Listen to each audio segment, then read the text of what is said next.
Let's talk Mad Men. And I know you never say ha and you never say boo. Wait, what? Don't you remember? Oh Father yeah. Abraham, 7 sons. Yeah, that Anyway, was pretty random. Okay. okay. So was my little reference there. Maybe that didn't work so well. First of all, what about Betty? Huh? A stunning comeback performance. She Oh, is back and looking better than ever and doing her thing and taking on Dawn as a lead almost. It's great. I love it. You? yeah, yeah. She's blonde, skinny, confident, getting tons of attention from other men. And we know this because the first time we see her, Betty's getting hit on while Henry's on the phone. I don't know about you, but I feel like Betty's been kind of a drag on the series the last couple of years, probably. But this Yeah, time she was well, back. because they got divorced and then they had the parallel stories going and it felt very like forced or like, well, we have to keep her in the show and here she is. And not forced, but just yeah, a drag. I think you said it well. Yeah, yeah. Um,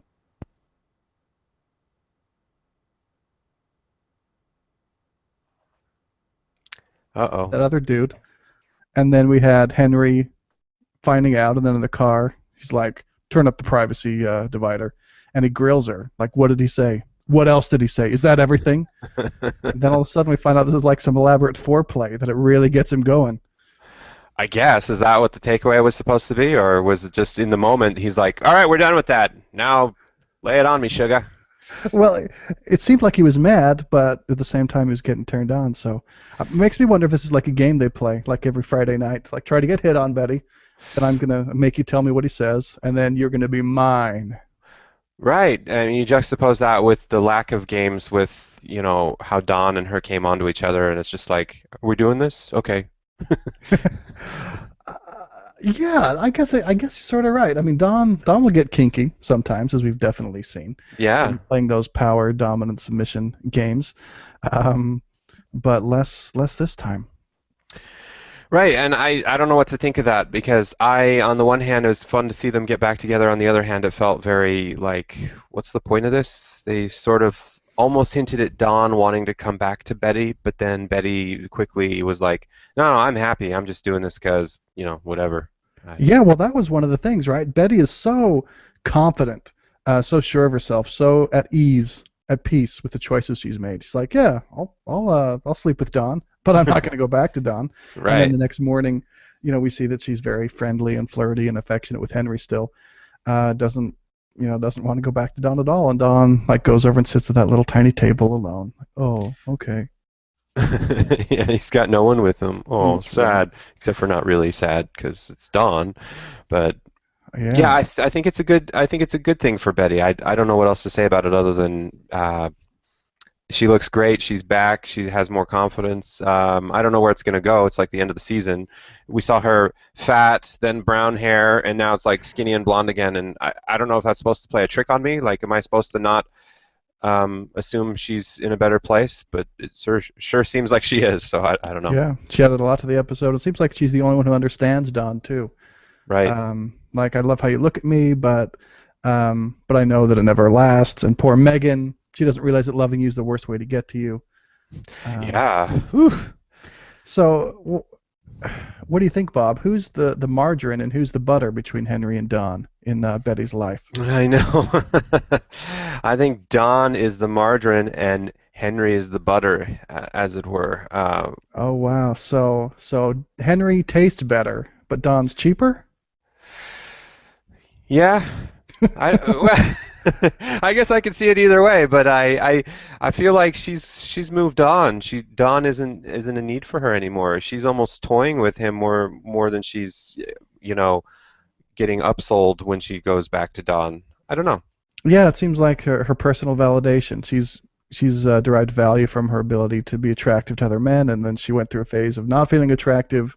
And so if she can get Don back, I guess that sort of seals the deal. Yep, I got it. Thanks, Don. Later. Right. Is it just me, or does Betty almost make Megan look worse? Now, this is going to sound very, I'm politically incorrect or whatever, but it's easy to just compare the way women look when a show is about a dude who's sleeping with both of them. I don't know how else Yeah. to put it. And Megan just looks less attractive right now because of Betty looking so much more attractive. I don't know if that was on purpose, but if you noticed in the episode, Megan's hair wasn't ever done up, and she wasn't wearing anything as nice, and she wasn't like dolled up in the way she normally is for Dawn. And I'm not saying that that's how it should be or shouldn't be, but it just makes for some contrast that I feel like was on purpose. Yeah, well, let me see if I can put us back on the feminist rails here, Bob, but agree with you. Okay.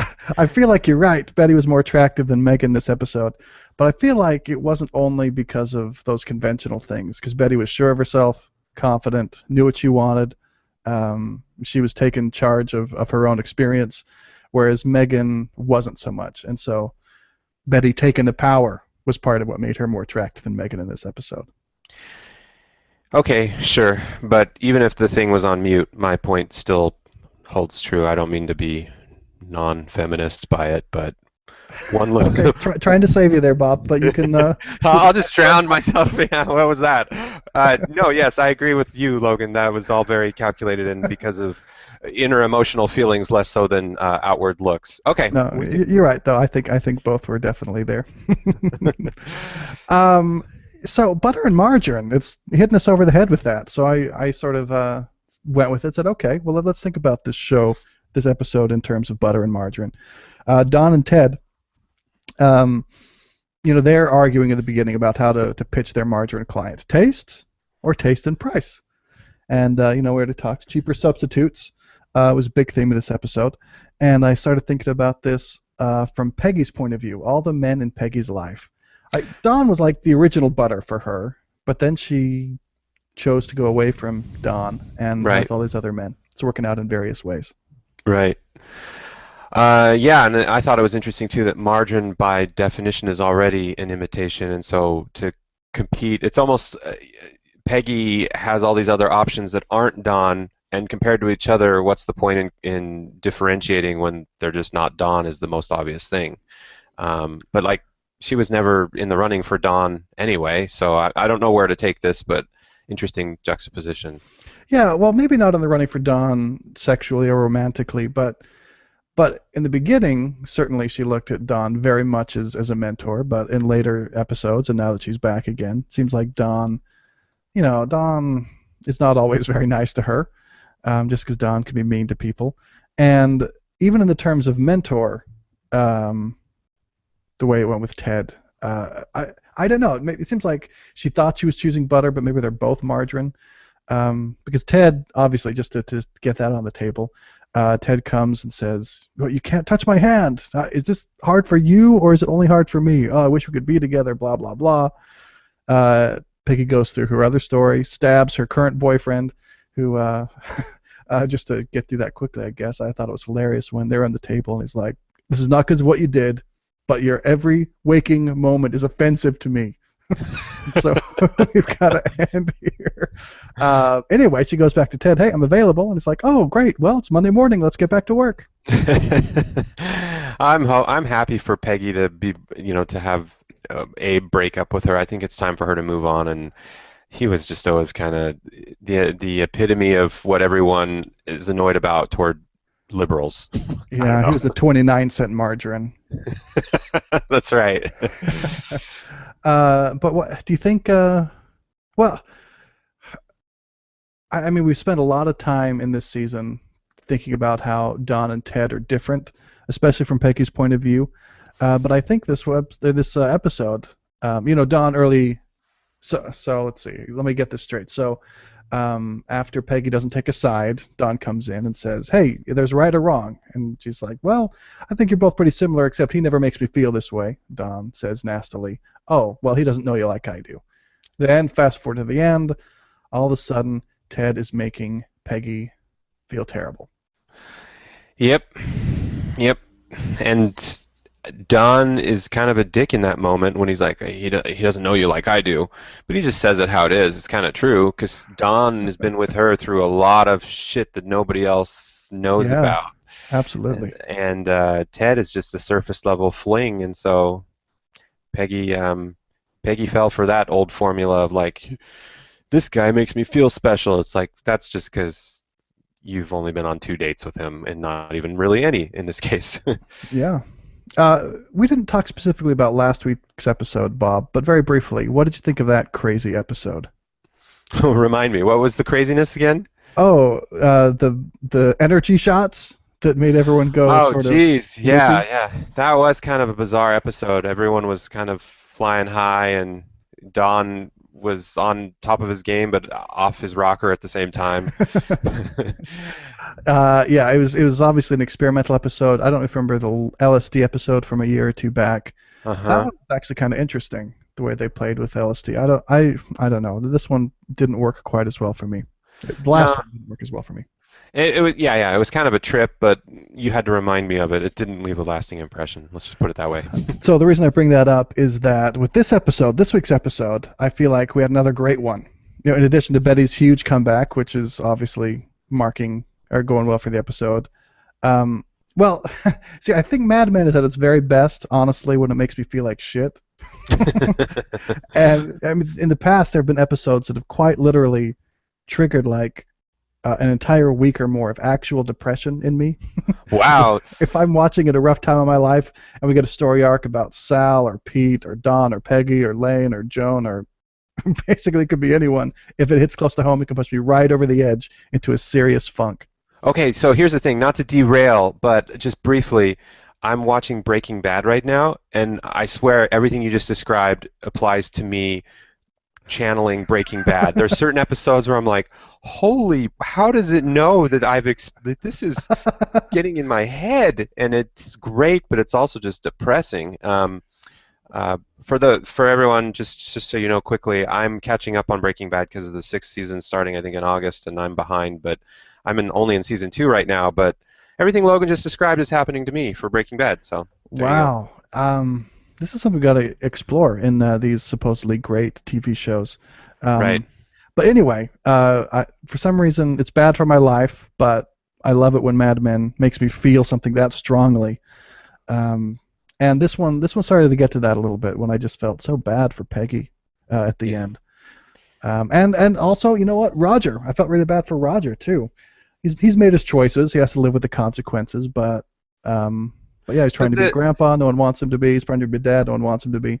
Roger's so aloof though. Like Peggy, you feel bad because she's consciously aware of her environment and her crappy situation. Roger, it's hard to feel bad for him because he's like, oh, I'll just sleep in and throw money at something else, go see a movie in the afternoon, drink until I can't remember things. But don't you think he felt pretty bad about it this time? I didn't really get I for like 2 seconds, and then he probably Okay. forgot about it and was on to his next like whimsical thing. All right. Well, maybe so. Maybe so. What else do we talk about? Joan and Bob Benson. Is that a thing? Is that confirmed?